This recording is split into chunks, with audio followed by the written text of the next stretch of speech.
Hello, boys and girls. Welcome to the Ministry of Education and Partners COVID-19 Teaching by Radio program.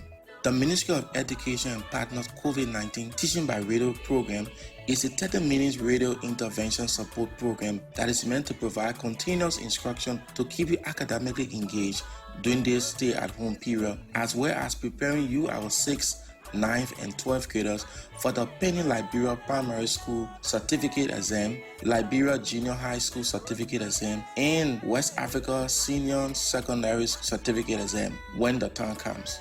Also, in addition to this academic support, the program is meant to provide psychosocial support for learners, teachers, and parents, and also tips on how you as parents and teachers can provide support to your students and children at home. Now, let's join our teacher for today's lesson. Hello learners, parents, and teachers. I am Julia K. Sandiman, your radio teacher for this lesson. And this is the Ministry of Education and Partners COVID-19 Teaching by Radio program for you, our beloved learners, teachers, and parents of the Republic of Liberia. Welcome. Our subject today is General Science for students of grade 9, and the topic is forces. Remember, our last topic was on speed, velocity, acceleration, and today our topic is forces. Please take your pencil, pen, and copybook and get ready for today's lesson. Welcome. I know parents, teachers, and my beloved learners of grade 9, you are ready for this lesson. Remember, this is general science for students of grade 9, but other students can also sit and listen. And the topic is forces. Today, learners, the objective of our lesson is to help us learn how forces are represented in diagrams, how to calculate forces, what happens to an object if the forces acting on it are balanced or unbalanced, use and apply knowledge about forces to different situations, and understand the relationship between resultant force, mass, and acceleration. Learners, we are going to learn how forces are represented in diagrams, what happens to an object if the forces acting on it are balanced or unbalanced, use and apply knowledge about forces to different situations, and understand the relationship between resultant force, mass, and acceleration. Also going to learn how to calculate forces. Now, learners, listen as I read. Forces are all around us. They can make objects accelerate, change shape, and change direction. It is important to know when and why these things happen. For example, the book we read has forces acting on it. Why the book is not moving? It is because the forces acting on it is balanced. Again, forces are all around us. They make objects accelerate, change shape, and change direction. It is important to know when and why these things happen. It is very important to know why these things happen. why the object accelerates, why the object change shape, why the object change direction. It is very important that we know when and why these things happen. And we give you an example. The book we read has forces acting on it. Why the book is not moving? The book is not moving because the forces acting on it is balance. Force is a push or pull exerted on an object to make it move or accelerate. When an object accelerates, that means the object moves. So force is a push or pull exerted on an object to make it move or to make it accelerate. Forces are represented by arrows.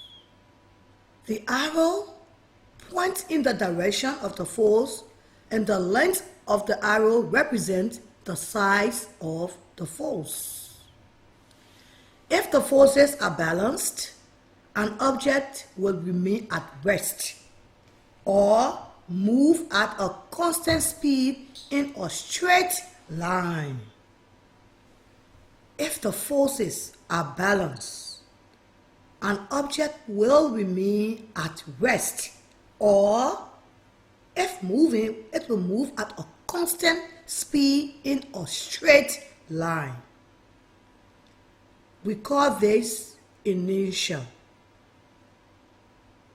We call this inertia. If the object is moving, it will keep moving. If it is stationary, it will remain stationary until an unbalanced force makes it accelerate or move. So, if forces are balanced, an object will remain at rest.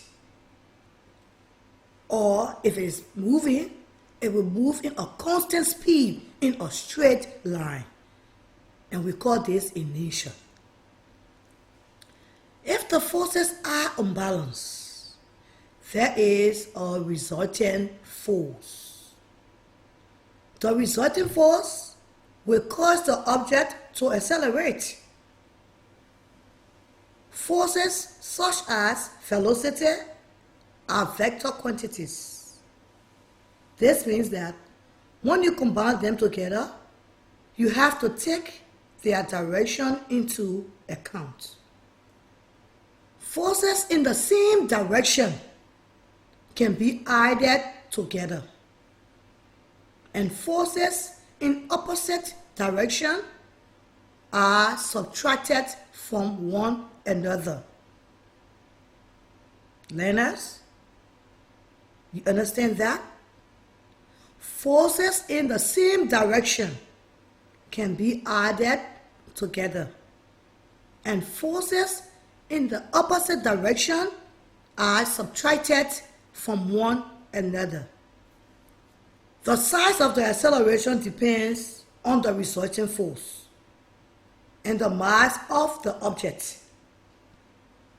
The size of the acceleration depends on the resultant force and the mass of the object.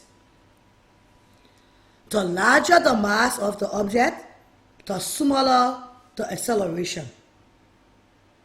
The larger the mass of the object, the smaller the acceleration.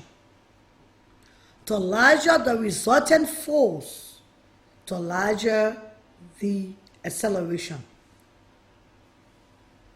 Therefore, learners, force is equal to mass multiplied by acceleration. Why? Because the larger the mass of the object, the smaller the acceleration. And the larger the resultant force, the larger the acceleration. So force is equal to mass multiplied by acceleration. Or we can say that force is equal to mass times acceleration. Force is measured in newtons, and the symbol is N. Mass in kilograms, kg. And remember, acceleration in meters per second squared. Force is measured in newtons, mass in kilograms, and remember acceleration in meter per second squared. Now learners, let's calculate.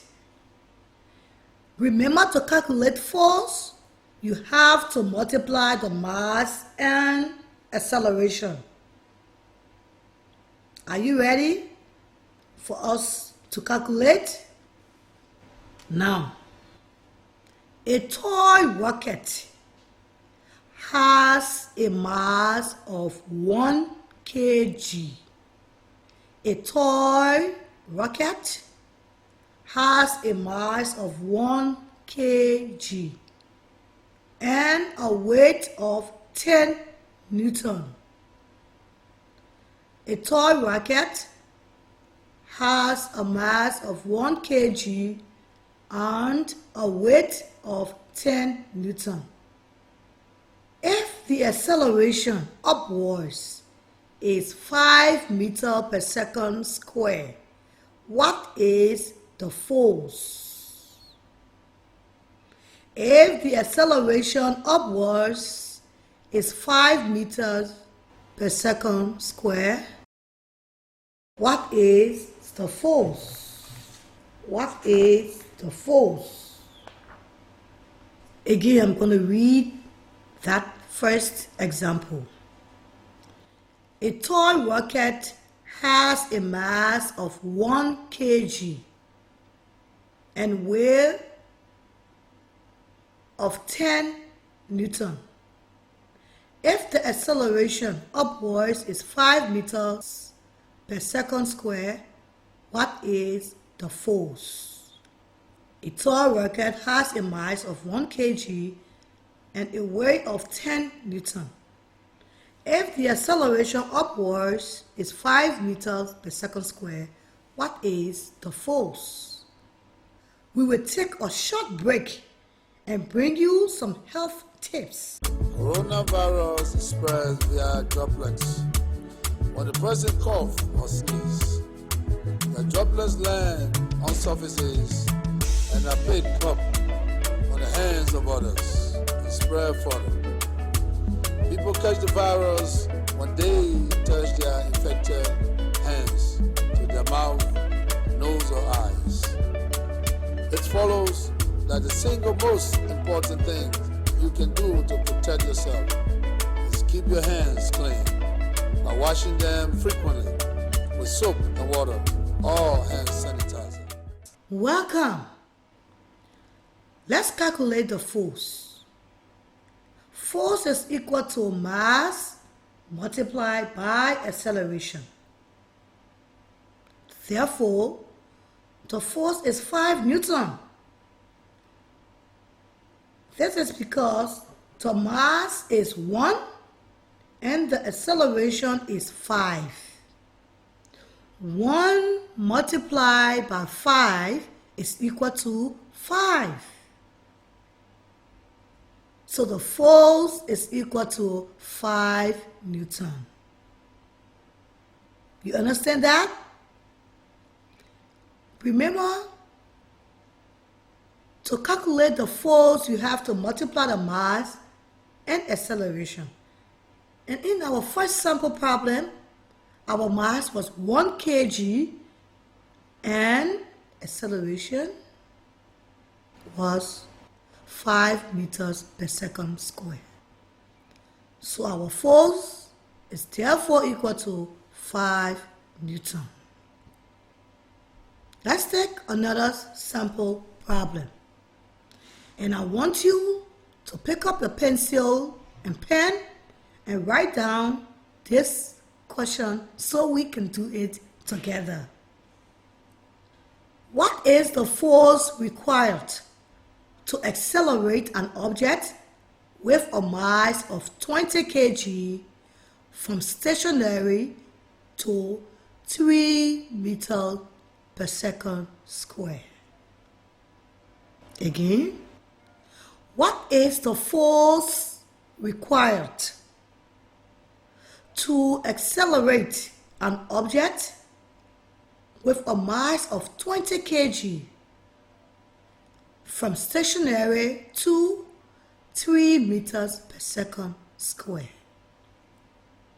What is the force required to accelerate an object with a mass of 20 kg from stationary to 3 meters per second squared?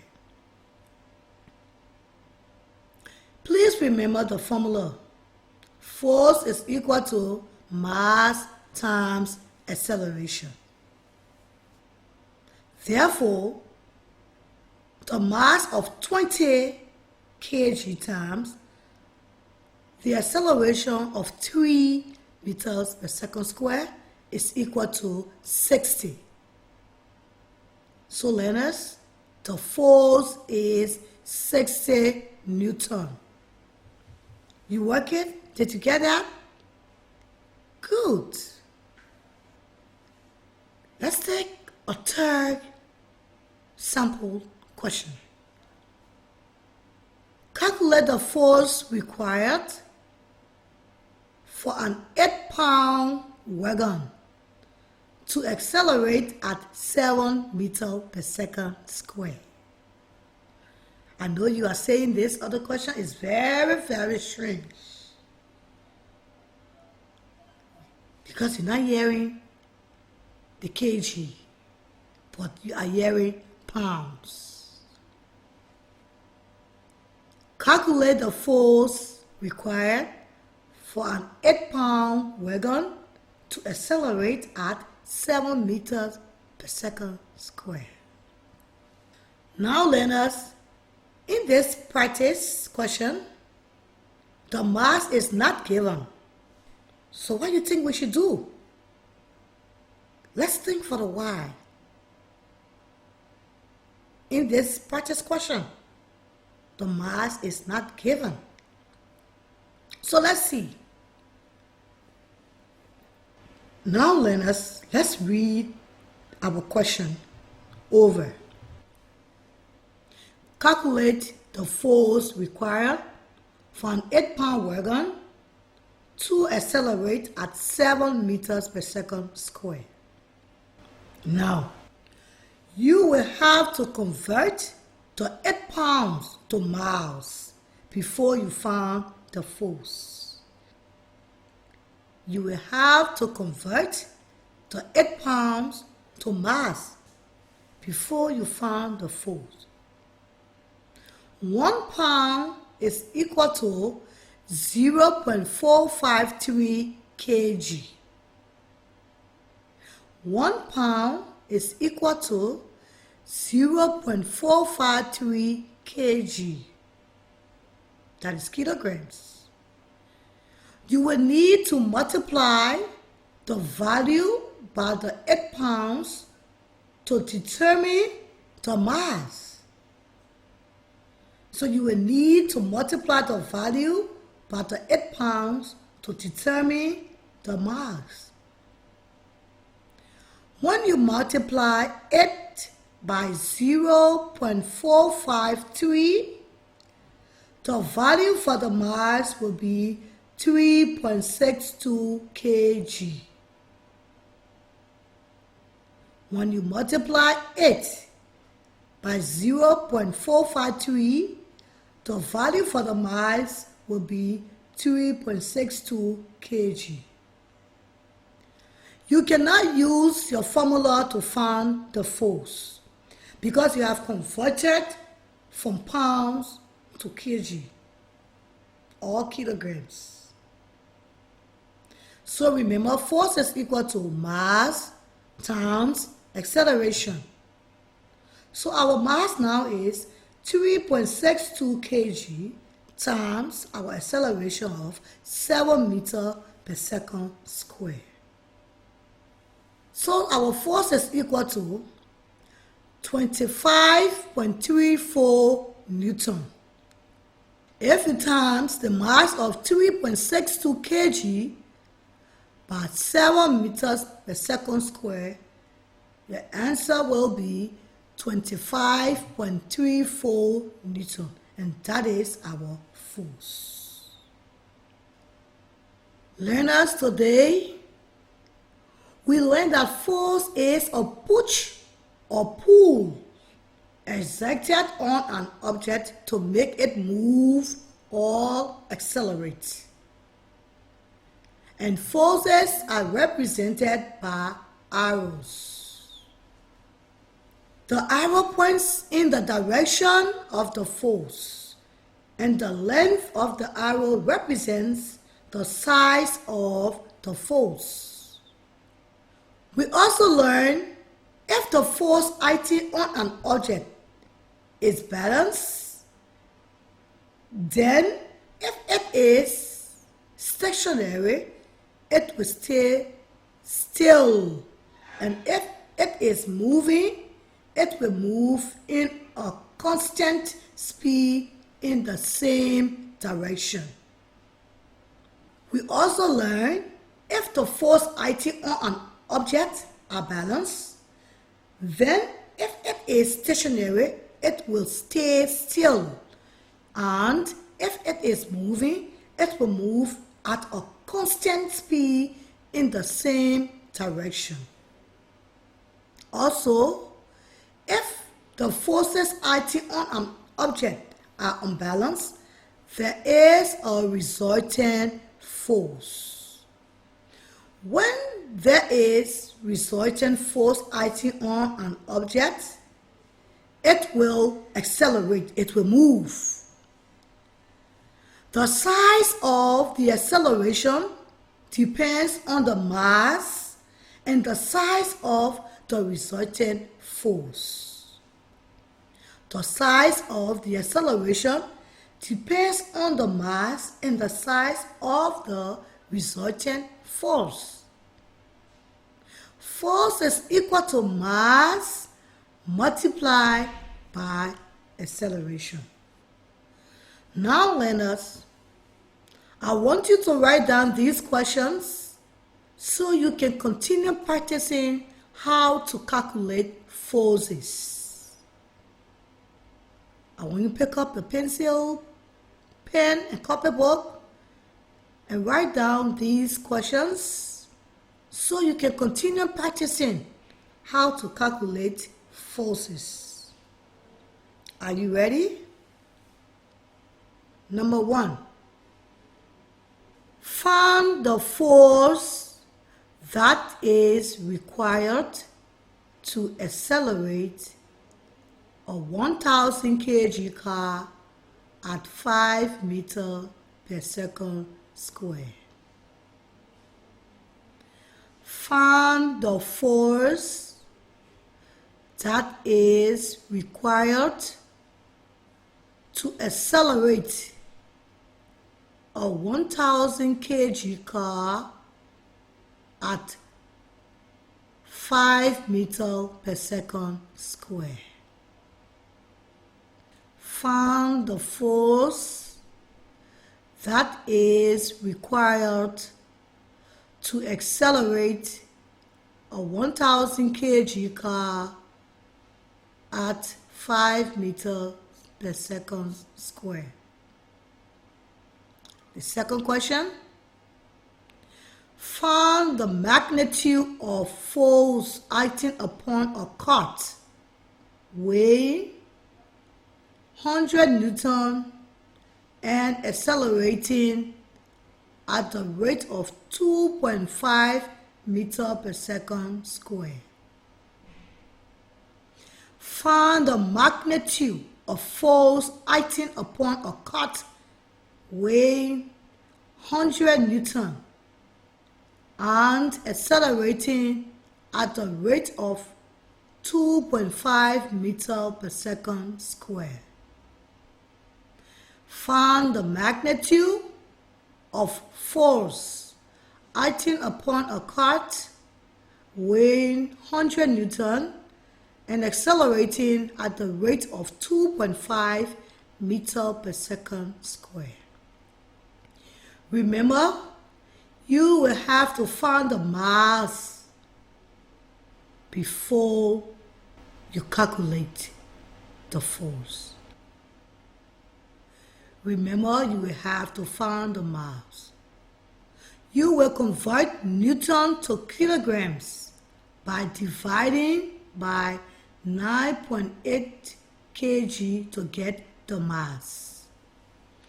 You will convert Newton to kilograms by dividing 9.8 kg to get the mass. You can also use the following links to continue reading and studying on forces. You can go to YouTube, or you can use the following websites: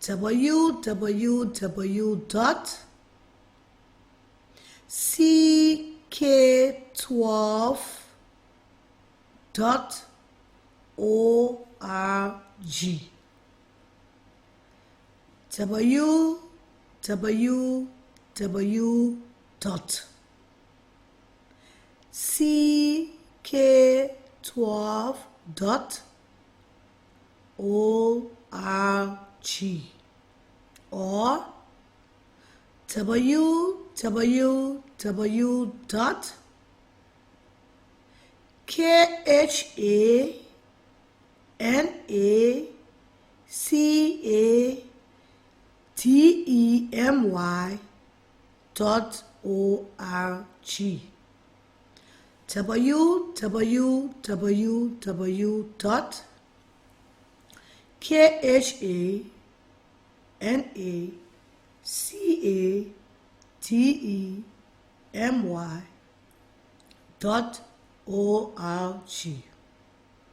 Remember to always wash your hands with soap and clean water, or use sanitizer. Avoid close contact with sick people.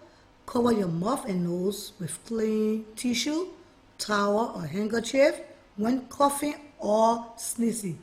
Do not shake hands, and if you have a fever, go to the nearest clinic or hospital. Please stay safe and healthy always. In our last lesson, we will be talking about energy. If you have any questions or need clarification on today's lesson, please text it to the following numbers: 0555-811-309. 0555-811-309, or 0886-579-678. I have been your radio teacher for this lesson. I'm Julia K. Sandiman. This is the Ministry of Education and Partners COVID-19 Teaching by Radio program. Amen. Amen. Amen.